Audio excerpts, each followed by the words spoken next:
Brilliance Audio presents the unabridged recording of Killer Year, Stories to Die For.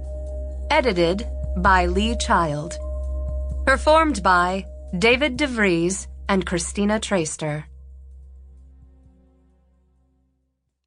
Introduction by Lee Child. I won't tell you how old I am, but I'll give you a clue. The first record I bought was She Loves You by the Beatles. Back then I lived in England, and 45 RPM singles cost 6 shillings and 8 pence, exactly 1/3 of a British pound, which was a substantial but feasible sum for a boy in my position. LP records were a different story. There was something called retail price maintenance, essential government support, or evil price fixing, depending on your political persuasion, that made an LP's price exactly 32 shillings and 5 pence halfpenny. Way more than I could afford. I could have mowed my whole neighborhood, if it had had any grass, and still come up short. LP records were strictly for birthdays and Christmas, 2 a year. But I loved them.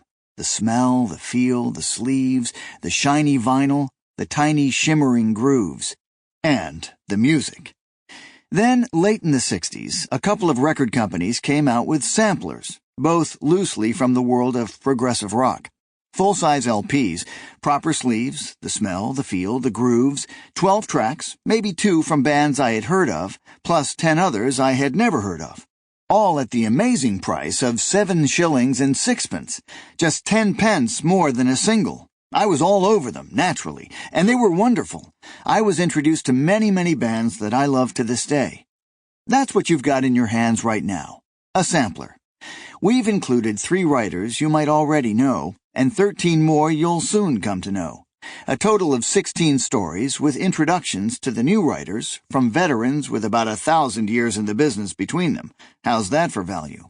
The 3 familiar names are Allison Brennan, Ken Bruen, and Duane Swierczynski. Allison is the new poster girl for success, proving yet again that talent is always enough. Ken is a cult fixture, and has been for years, and will be for years more. To look at him, you might think he'll keel over any minute, but when you know him, you realize he'll outlast everybody. Well, maybe not Keith Richards, but it'll be close. Duane is in the early stages of what will be a stellar career.